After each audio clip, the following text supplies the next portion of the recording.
Con respecto a los ramos colaterales del nervio facial lo dividiremos en dos grupos, extra e intrapetrosos.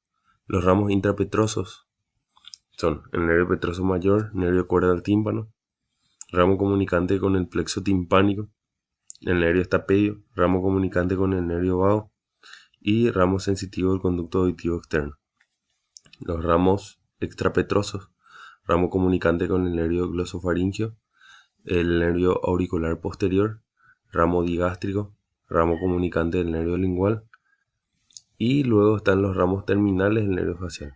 Una vez que el nervio ha penetrado en la glándula parótida y aproximadamente 1,5 centímetros después, el nervio facial se divide en dos troncos, un tronco superior o temporofacial y un tronco inferior o cervicofacial, conformando todos ellos un plano nervioso intraparotídeo que se relaciona, como se mencionó antes, con la vena retromandibular y la arteria carótida externa. Es importante destacar que los ramos terminales del nervio facial, tanto en la porción intraparotídea como al salir de la glándula, se comunican entre sí, formando unas anastomosis que permiten afirmar que se conforma un plexo nervioso del nervio facial.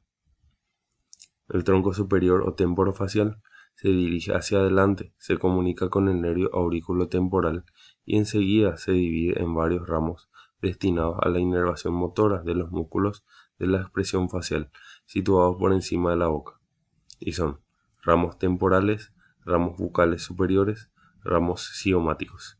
El tronco inferior o cervicofacial, ramos bucales inferiores, ramo marginal de la mandíbula y ramo cervical. Con respecto a la glándula sublingual, representa el 1/3 aproximadamente de la glándula submaxilar y no suele sobrepasar los 3 gramos de peso. Es la más pequeña de las glándulas salivales mayores en volumen y peso, principalmente mucosa. Se encuentra por debajo de la mucosa del piso de la boca sin fascia capsular. La longitud generalmente es de 35 a 45 milímetros, una altura de 15 milímetros, anchura de 6 a 7 milímetros y tiene una forma de oliva aplanada en sentido transversal, con eje mayor antero-posterior, sin celda anatómica auténtica.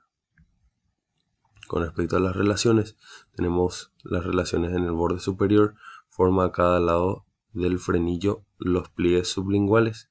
El borde inferior, músculo genioideo, extremidad posterior se adhiere a la prolongación anterior de la glándula submaxilar y extremidad anterior con la glándula del lado opuesto. Con respecto a la cara interna, se relaciona con los músculos linguales, lingual inferior y geniogloso, separados por el conducto de Wharton, nervio lingual y vasos sublinguales. Con respecto a la glándula sublingual, la secreción hay entre 15 y 30 conductos sublinguales menores de Walter, que desembocan en las papilas situadas en los pliegues sublinguales. El más voluminoso y a veces único es el conducto sublingual mayor de Reginus o Bartolino. Es una glándula exocrina mixta, acinos serosos y mucinosos, con secreción principalmente de mucina, moco. Secreta solamente el 5% de la saliva. El drenaje linfático termina en los ganglios submaxilares. Con respecto a la irrigación, lo irriga la arteria submentoniana, rama de la arteria facial, arteria sublingual, rama terminal de la arteria lingual, y drenaje venoso se realiza por la vena lingual. La inervación, el sistema nervioso simpático del ganglio simpático cervical superior llegan acompañados a las arterias, y el parasimpático a partir del ganglio submandibular se incorpora al nervio lingual y llegan por él a la glándula. Las glándulas salivales menores, también llamadas secundarias, accesorias o intrínsecas, son pequeños grupos de acinos productores de saliva, numerosos y superficiales, entre 600 y 1000, situadas en los diferentes órganos de la cavidad bucal. Se clasifica en labiales, genianas, palatinas y linguales. No son encapsuladas y presentan conductos excretores muy cortos y rudimentarios. No se encuentran en las encías y parte anterior del paladar duro. La localización en la cara interna de los labios, en el tejido conjuntivo subyacente a la mucosa oral, dan un aspecto granular a la superficie mucosa labial. Su función, su secreción permite proteger a los dientes de la acción nociva de las bacterias. Limpia las caras labiales de los dientes. Bucales o vestibulares, conductos excretores con luz amplia con epitelio pseudoestratificado. La localización se divide en dos grupos: yugales, en la mucosa de la cara interna de las mejillas; retromolares o molares, cerca de la desembocadura del canal de Stenholm. Función es la de la limpieza y protección dentígena.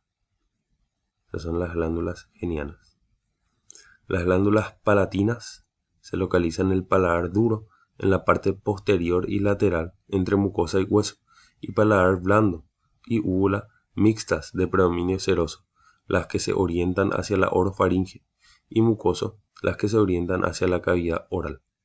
Pilares del istmo de las fauces. Y la función es de protección, para lo cual además secretan cistatinas y amilasa. Son las glándulas linguales, las que se dividen en anteriores o de Blandin y Nun, dorso-posteriores o de Webner, y glándulas serosas de von Ebner. Las glándulas linguales son dos masas glandulares voluminosas. Cerca de la punta de la lengua, sus conductos desembocan en la cara ventral de la lengua. Cerca del frenillo lingual son serosas y mucosas. Laterales y posteriores a las papilas caliciformes, en relación a las amígdalas linguales. Sus conductos se abren en la cara dorsal de la lengua, entre las fibras musculares de la lengua, debajo de las papilas caliciformes. Sus conductos se abren en el orificio de las papilas caliciformes. La principal función de las glándulas salivales es la producción y secreción de la saliva, fluido líquido viscoso que participa en la primera fase de la digestión. Es un líquido incoloro con un pH de 6.2 a 7.4, constituida en su mayor parte por agua y en una pequeña proporción por componentes sólidos orgánicos, inorgánicos y enzimas. La producción diaria es de 1 a 1.5 litros por día aproximadamente. Durante las comidas 2 ml por minuto, durante el reposo despierto 0,5 ml minuto y durante el sueño 0,05 ml minuto. La secreción y su velocidad de producción varía. Con respecto a la constitución de la saliva, está compuesto en un 98-99% de agua y tiene componentes orgánicos e inorgánicos. Algunos componentes inorgánicos, como los nitratos, nitritos, sodio, potasio, cloro, bicarbonato, que neutraliza el pH ácido y la corrosión bacteriana, el calcio. La saliva está saturada en calcio, con lo que se evita que los dientes lo pierdan, y fosfato, mayor concentración que en la sangre. La mitad del calcio está libre en forma iónica y la otra mitad unida a fosfatos, citratos, proteína y lactato. Y algunos componentes orgánicos como hidrato de carbono, mucinas, amilasa producida principalmente por la parótida, que degrada los restos alimentarios, peroxidasa salival, oxida el tiosanato para proteger a los dientes de las bacterias, lisozima destruye polisacáridos de las paredes bacterianas, lactoferrina se adhiere a iones férricos para disminuir su biodisponibilidad, las calicreínas, inmunoglobulinas como la IgA secretora. Los tipos de secreción: están los acinos serosos, mucosos y mixtos.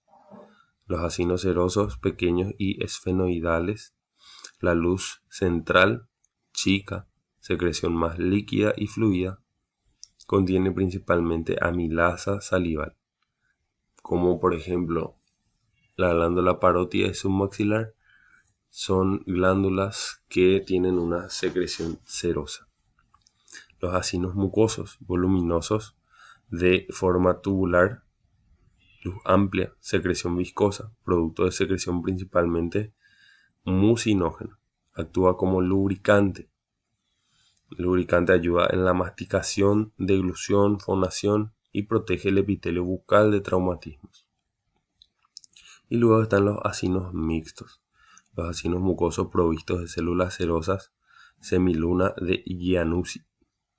Combinación de ambos tipos de secreción.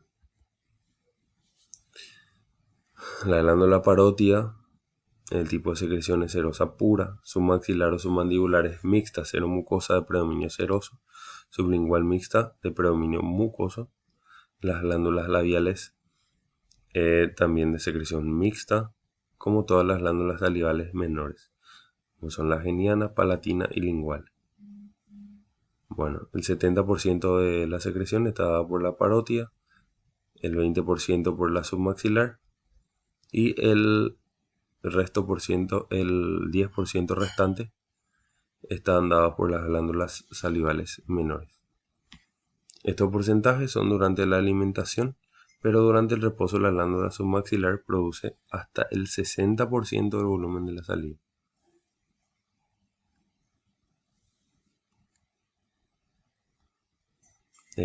Con respecto a la fisiología de las glándulas salivales, sus funciones: procesamiento de alimentos, formación de bolo alimenticio, funciones digestivas, funciones gustativas. Tiene también funciones protectoras y reguladoras. Protectoras como lubricación y protección de las mucosas, control microbiano, cicatrización. Y las funciones reguladoras: mantenimiento del pH neutro, integridad dentaria, mantenimiento del equilibrio hídrico.